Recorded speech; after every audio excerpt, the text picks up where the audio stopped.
सिर्फ 5 मिनट में आपके 8 मार्क्स पक्के होने वाले हैं, तो वीडियो को पूरा देखिए।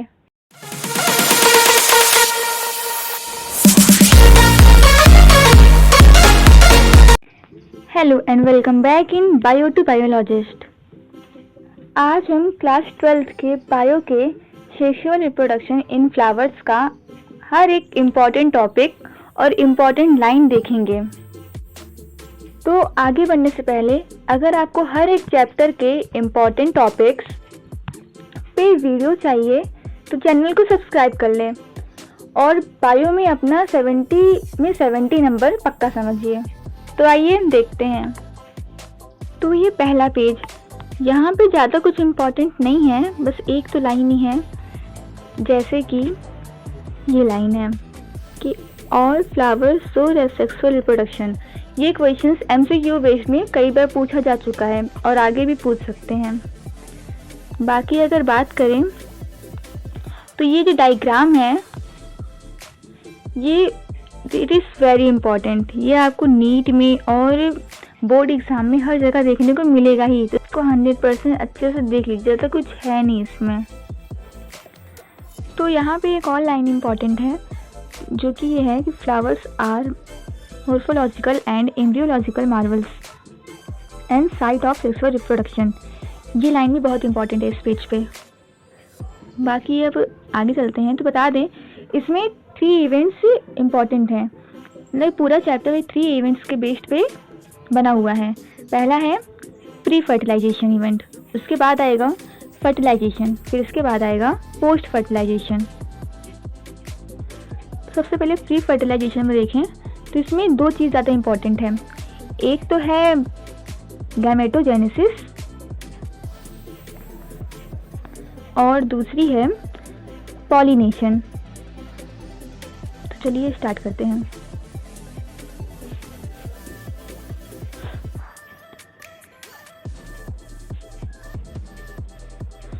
देखिए यहाँ पे लिखा हुआ है कि स्टैमेन की जो वर्ड होती है, अब स्टैमेन क्या होता है? स्टैमेन होता है मेल रिप्रोडक्टिव ऑर्गन। तो इसकी जो वर्ड होती है, इसकी पूरे सर्कल होती है, उसको बोलते हैं एंड्रोसियम। और जो फीमेल रिप्रोडक्टिव ऑर्गन है दैट इज़ पिस्टिल। तो पिस्टिल की जो वर्ड होती है उसे बोलते हैं गाइनोसियम। तो ये पेज, वैसे तो ये पूरा पेज ही बहुत इंपॉर्टेंट है, इसकी हर एक लाइन बहुत इंपॉर्टेंट, डायरेक्ट क्वेश्चन आते हैं यहाँ से। तो सबसे इम्पॉर्टेंट में देखा जाए तो जैसे कि यहाँ है कि जो स्टैमेन होते हैं उसके 2 पार्ट्स होते हैं। जो सबसे लॉन्ग और सिलेंडर स्टाल्क होती है उसको फिलामेंट कहते हैं, और जो एक बाइलोब्ड स्ट्रक्चर होता है उसे एंथर कहते हैं। अब आगे बढ़ें तो यहाँ पे एक बहुत ही इम्पॉर्टेंट लाइन आएगी, जैसे कि ए typical angiosperm anther is bilobed with each having 2 थीकास। तो इसको इसलिए कहते हैं डाइथीकस। और यहाँ पे एक लाइन है कि जो प्रोक्सिमल एंड होता है फिलामेंट का वो अटैच होता है थैलेमस से और पेटल से। इस लाइन को जरूर याद रखिएगा।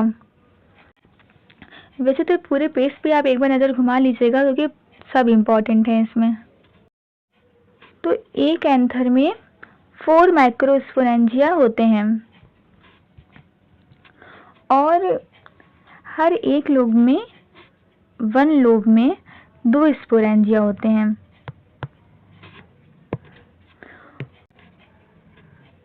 और जो स्पोरेंजिया होती हैं वही माइक्रोस्पोरेंजिया फिर डेवलप होके पॉलिन सेक बन जाते हैं। और आगे अब देखते हैं हम माइक्रोस्पोरेंजियम का स्ट्रक्चर क्या होता है। तो इसकी देखिए तो 4 लेयर होती हैं। ये पूरा 4 लेयर से सराउंड होता है। सबसे पहली लेयर जिसकी होती है वो होती है एपिडर्मिस। उसके बाद सेकंड लेयर होती है वो होती है एंडोथीसियम। ये मैं आपको बाहर से अंदर की तरफ आते हुए बता रही हूँ। उसके बाद जो लेयर होती है वो होती है मिडिल लेयर। उसके बाद जो होती है वो है टैपिटम। तो हम हर एक लेयर का अब वर्क जानेंगे। सबसे पहले जो उसकी बाहर की 3 लेयर्स होती हैं वो प्रोटेक्शन करने में हेल्प करती हैं और एंथर की डिहाइसेंस में मदद करती हैं। और जो इसकी सबसे इनर वाली लेयर होती है ये होती है टैपिटम। ये नरिशमेंट प्रोवाइड करती है पॉलन ग्रेन को। और जो टैपिटम होता है वो एक डेंस साइटोप्लाज्म होता है, मतलब इसमें एक से ज़्यादा न्यूक्लियस पाए जाते हैं। तो आइए अब देखते हैं कि माइक्रोस्पोरोजेनेसिस क्या होता है। It is the process of formation of microspore from PMC, मतलब पॉलन मदर सेल। तो जो पॉलन मदर सेल होता है उससे माइक्रोस्पोर बनने का जो प्रोसेस होता है उसी को बोलते हैं माइक्रोस्पोरोजेनेसिस। और यहाँ पे एक क्वेश्चन दिया हुआ है, उसकी प्लॉइडी क्या होती है। जिसकी प्लॉइडी जो होती है वो एन होती है, मतलब ये हैप्लॉइड होता है। चलिए आगे बढ़ते हैं। यहाँ पे ये जो स्ट्रक्चर है यंग एंथर का, इस स्ट्रक्चर को अच्छे से पढ़ लीजिएगा क्योंकि ये बोर्ड में भी आता है, बनाने को 3 नंबर में आता है और ये नीट में भी आएगा और आपसे ये लेवलिंग पूछ ली जाएगी। सबसे आउटर लेयर जो है वह है एपिडर्मिस, उसके बाद एंडोथीसियम है, उसके बाद मिडिल लेयर है और ये जो है माइक्रोस्पोर मदर सेल है सबसे अंदर। और जो माइक्रोस्पोर मदर सेल की जस्ट बाद वाली लेयर है वो है टैपिटम, जो कि डेंस साइटोप्लाज्म होती है। तो ये ऊपर वाला दोनों फिगर है ये दोनों यंग एंथर का है और जो नीचे वाला फिगर है ये है मैच्योर डिहाइस्ड एंथर का।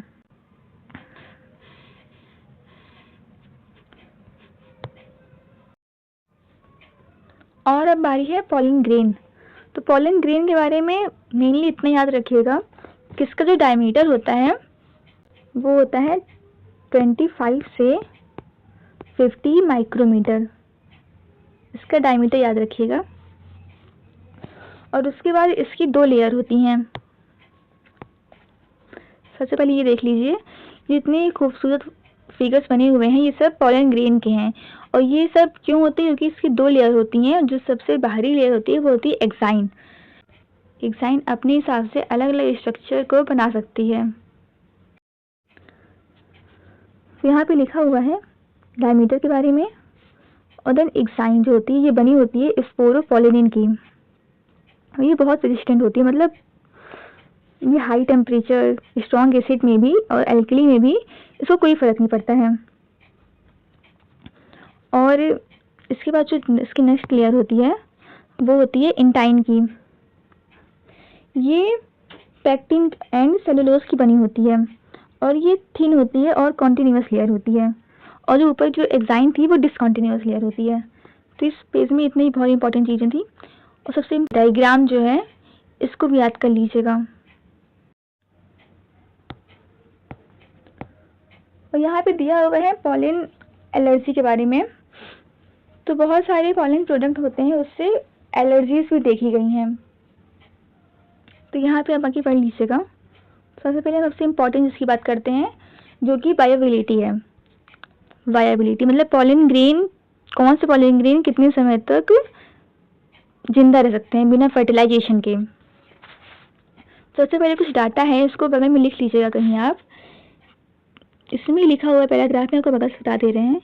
जो राइस है और वीट है, तो राइस एंड वीट जो है इसकी वायबिलिटी होती है 30 मिनट की। देन 3 फैमिली का जिक्र हुआ है इसमें, तो जेसियाई, लेग्यूमिनेसियाई एंड सोलेनेसियाई। तो इसकी जो वायबिलिटी होती है वो मंथ्स की होती है। और इसमें इसके बाद ये और डिपेंड करता है टेम्परेचर पे और ह्यूमिडिटी पे। तो ये जो इम्पोर्टेंट लाइन थी मैंने आपको हाईलाइट करा दी है। चलिए आगे हाँ, और सबसे पहले यहाँ पे दिया हुआ है क्रायो प्रिजर्वेशन के बारे में कि बहुत सारे पॉलन ग्रेन को बहुत सालों तक रखा जाता है। कैसे? लिक्विड नाइट्रोजन में, जिसका टेम्परेचर होता है -196 डिग्री सेल्सियस। तो उसे पॉलन बैंक में रखा जाता है जिसको बोलते हैं क्रायो प्रिजर्वेशन। तो अब नया सा टॉपिक देखते हैं इसमें।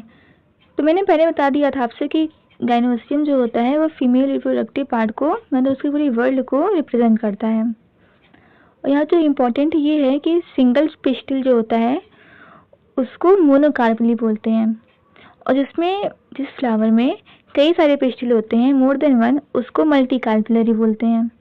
और अगर मोर देन वन है और अगर ये फ्यूज्ड हैं तो उसे सिनकार्पस बोलते हैं, और अगर ये फ्री हैं तो इसे एपोकार्पस बोलते हैं। और हर पिस्टिल के पास 3 पार्ट होते हैं, स्टिग्मा, स्टाइल और ओवरी। तो जो स्टिग्मा होता है वो बहुत इम्पोर्टेंट है क्योंकि ये लैंडिंग प्लेटफॉर्म है पॉलन ग्रेन के लिए। और जो स्टाइल है ये इलोंगेटेड है, सिलेंडर पार्ट है स्टिग्मा के नीचे। और जो बेसल पार्ट होता है, बड़ा सा ब्लस्ट पार्ट है, वो है ओवरी। तो चलिए अब आगे बढ़ते हैं। और एक बार ध्यान रखिएगा, यहाँ पे जो मेगा स्पोर होता है वो आगे जाके एम्ब्रियो सैक बनता है, और जो मेगा स्पोरेंजियम होता है वो आगे जाके ओव्यूल बनता है। तो अब देखते हैं मेगा स्पोरोजेनेसिस क्या होता है। सबसे पहली बात, जो मेगा स्पोर मदर सेल होता है, मतलब मान लीजिए ये ओव्यूल है,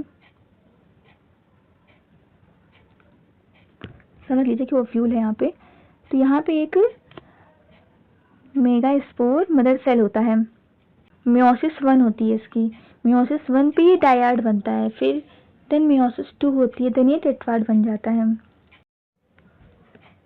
तो अब नेक्स्ट पेज पे है कि फीमेल गैमेटोफाइट कैसे बनता है। ये है आपका फीमेल गैमेटोफाइट। इस स्ट्रक्चर को अच्छे से पढ़ लीजिएगा क्योंकि ये आपके बोर्ड एग्जाम में 3 नंबर में बनाने को आता है और इसकी लेबलिंग भी मांगता है। बाकी इसके बारे में नीचे लिखा हुआ है। यहाँ पे कुछ क्वेश्चंस पूछे गए हैं, जैसे कि ये जो न्यूक्लियस होता है, आपको पता होना चाहिए कि ये डिप्लॉयड होता है, और जो फीमेल गैमेटोफाइट होता है ये हैप्लॉयड होता है, और जो मेगास्पोर होता है ये भी हैप्लॉयड होता है, और जो मेगास्पोर मदर सेल होता है ये डिप्लॉयड होता है। तो कुछ प्लॉयड है जो आप याद रखिएगा। बाकी ये सब पेज आप पढ़ लीजिएगा। सबसे इम्पोर्टेंट अब आते हैं ये पॉलिनेशन। यहाँ से आपका 3 या फिर 5 नंबर वाले क्वेश्चंस बनेंगे ही बनेंगे, 100% श्योर है। तो पॉलिनेशन क्या होता है कि transfer of pollen grain from anther to stigma कहते हैं पॉलिनेशन। पॉलिनेशन मेनली 3 टाइप का होता है। सबसे पहले ऑटोगैमी। ऑटोगैमी वो होता है कि जिसमें सेम फ्लावर के एंथर से पॉलन ग्रेन जाए और सेम फ्लावर के पिस्टिल पर लैंड करे, तो उसे बोलते हैं ऑटोगैमी।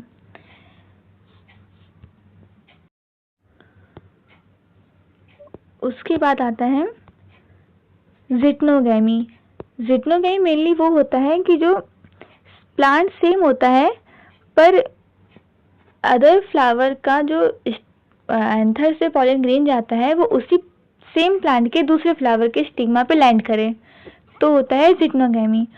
और जीनोगैमी होता है कि दोनों प्लांट्स ही डिफरेंट होते हैं, मतलब सेम स्पीशीज के किसी प्लांट के एंथर से पॉलन ग्रेन जाए और किसी और प्लांट के स्टिग्मा पे लैंड करे, तो उसे होता है जीनोगैमी। यहाँ पे कुछ टाइप्स के फ्लावर और प्लांट दिए गए हैं, जैसे कि चास्मोगैमस फ्लावर और क्लिस्टोगैमस फ्लावर। चास्मोगैमस फ्लावर जो होता है वो ओपन होता है, और जो क्लिस्टोगैमस होता है वो क्लोज्ड होता है। यहाँ पर आपको प्लांट के बारे में बताया गया है कमेलिना। तो ये जो है इसमें दोनों टाइप के फ्लावर्स पाए जाते हैं, चास्मोगैमस भी और क्लिस्टोगैमस भी। आपको कुछ डाटा बता दें कि जो बाइसेक्सुअल फ्लावर होते हैं वो ऑटोगैमी भी कर सकते हैं, जिटनोगैमी भी कर सकते हैं और जीनोगैमी भी कर सकते हैं। और जो फ्लावर यूनिसेक्सुअल होते हैं वो जिटनोगैमी कर सकते हैं और जीनोगैमी कर सकते हैं, और जहाँ पे प्लांट ही यूनिसेक्सुअल होते हैं वो सिर्फ जीनोगैमी कर सकते हैं।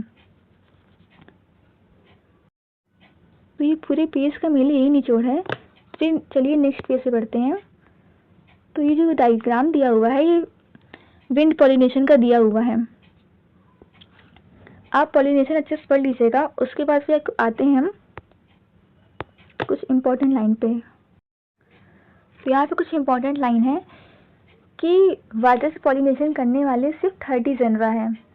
बाकी और कई फ्लावर हैं जो वाटर में रहते हुए भी वाटर से पॉलिनेशन नहीं करना चाहते हैं। सबसे पहले वेलिसिनेरिया और हाइड्रिला, ये दोनों जो हैं वो फ्रेश वाटर में रहते हैं, फ्रेश वाटर प्लांट्स हैं। ये वाटर में पॉलिनेशन करते हैं। और इसके अलावा एक जोस्टेरा है जो कि मरीन सी ग्रासेस है। तो ये जो मैं वर्ड बोल रही हूँ ये बहुत इंपॉर्टेंट वर्ड्स हैं। और बहुत सारे प्लांट हैं जो कि वाटर में पॉलिनेशन करना पसंद नहीं करते हैं, जैसे कि हाइसिंथ और वाटर लिली। ये सब लाइंस जो हैं आप कीवर्ड्स हैं, एक तरीके से आप अपने आंसर में इसको यूज़ कर सकते हैं। तो यहाँ पे एक और लाइन है, pollen grains are protected from wetting by a mucilaginous covering. इस लाइन को भी देखिए रहिएगा। बाकी हम और इम्पोर्टेंट लाइन पे देखें तो एक होता है फ्लोरल रिवॉर्ड्स, कि फ्लोरल उनको क्या रिवॉर्ड्स देते हैं जो कि एजेंट्स से आते हैं फ्लावर्स को पॉलिनेट करने। तो फ्लावर रिवॉर्ड्स दो हैं, नेक्टर एंड पॉलिन ग्रेन्स। ये एमसीक्यू टाइप क्वेश्चन में पूछ सकते हैं आपसे। तो यहाँ पे जो विंड से पॉलिनेट होते थे वो उनको ज़रूरी क्राइटेरिया था कि उनको ज़्यादा वेट नहीं होना है और नॉन स्टिकी होना था। पर यहाँ पे एनिमल रीजन जो है इनके लिए फ्लावर लार्ज होने चाहिए, कलरफुल होने चाहिए, फ्रेगमेंट होना चाहिए, नेक्टर होना चाहिए, तभी आके उस पर अट्रैक्ट होंगे और आके पॉलिनेट करेंगे फ्लावर्स को। तो बदले में जो मैंने रिवॉर्ड्स बताया फ्लावर उनको वो रिवॉर्ड्स देगा। और यहाँ पे बहुत इंपॉर्टेंट लाइन और है कि एक और फ्लावर होता है एमोर्फोफेलस। इसकी जो हाइट पूछी जाती है, ये इसकी हाइट होती है 6 फीट। बाकी ये आपको सोर्स में हम बता रहे हैं तो डिटेल में नहीं जाएंगे, बाकी आप खुद से पढ़ लीजिएगा। यहाँ पे एक और टॉपिक आता है आउट ब्रीडिंग डिवाइसेस। तो मेनली 4 टाइप की आउट ब्रीडिंग डिवाइसेस होती हैं, जैसे कि पहली हो गई। तो इसके 4 रीज़न हैं। पहले pollen release stigma respectively non synchronized, मतलब कि एंथर पहले मैच्योर हो जाए या फिर स्टिग्मा पहले मैच्योर हो जाए। और दूसरा कारण है कि दोनों की पोजीशन डिफरेंट हो, जिससे कि पॉलिनेशन सेम फ्लावर पे पॉसिबल ना हो पाए। और तीसरा कारण है सेल्फ इनकम्पैटिबिलिटी। कई बार क्या होता है, इनब्रीडिंग को प्रिवेंट करने के लिए फ्लावर्स अपने ही पॉलन ग्रेन को रिजेक्ट कर देता है। और चौथी रीज़न हो सकता है कि फ्लावर ही यूनिसेक्सुअल हो। और इसके बाद आता है पॉलन क्रिस्टल इंटरेक्शन, यह आप खुद से पढ़ सकते हैं। और एक और इम्पॉर्टेंट चीज़ आता है यहाँ पे आर्टिफिशियल हैबिटाइजेशन। इसमें 3 स्टेप्स होते हैं। सबसे पहले इमैस्कुलेशन, मतलब बाइसेक्सुअल फ्लावर से एंथर को अलग करना। उसके बाद बैगिंग, उसके स्टिग्मा को कवर कर देना बैग से। और उसके बाद एक होता है टैगिंग, अपनी मनपसंद पॉलन ग्रेन को उस स्टिग्मा पे छिड़का के उसको उसके बाद टैग कर देना, फिर से बैगिंग में डाल देना। और इसके बाद एक और बहुत इंपॉर्टेंट टॉपिक आता है जो कि मोस्ट इम्पॉर्टेंट है इस चैप्टर का, वो है डबल फर्टिलाइजेशन। डबल फर्टिलाइजेशन क्या होता है? Basically fusion of one male gamete with egg cell and another male gamete with 2 polar nuclei. इस पूरे पैराग्राफ को आप पढ़ लीजिएगा। डबल फर्टिलाइजेशन बहुत इंपॉर्टेंट टॉपिक है, इसको बिल्कुल भी इग्नोर ना करिए। यहाँ से 1-2 क्वेश्चन 100% आएंगे। उसके बाद आता है पोस्ट फर्टिलाइजेशन इवेंट, कि फर्टिलाइजेशन तो हो गई, अब उसके बाद बनेगा क्या? जरूरत है इंडोस्पर्म बनता है, और ओवरी से फ्रूट बनता है, ओव्यूल से सीड बनता है, और ओव्यूल की जो कोट होते हैं उससे सीड कोट बनता है। जाइगोट डेवलप हो जाता है एम्ब्रियो में, जो ओवरी की वॉल होती है उससे फ्रूट वॉल बनता है, यानी पेरिकार्प। तो ये जितना मैंने बताया है अभी, ये पूरे पैराग्राफ में इसी के बारे में लिखा हुआ है। और अगर आपको डिटेल वीडियो चाहिए या फिर वन शॉट चाहिए तो कमेंट करें, बता दीजिएगा।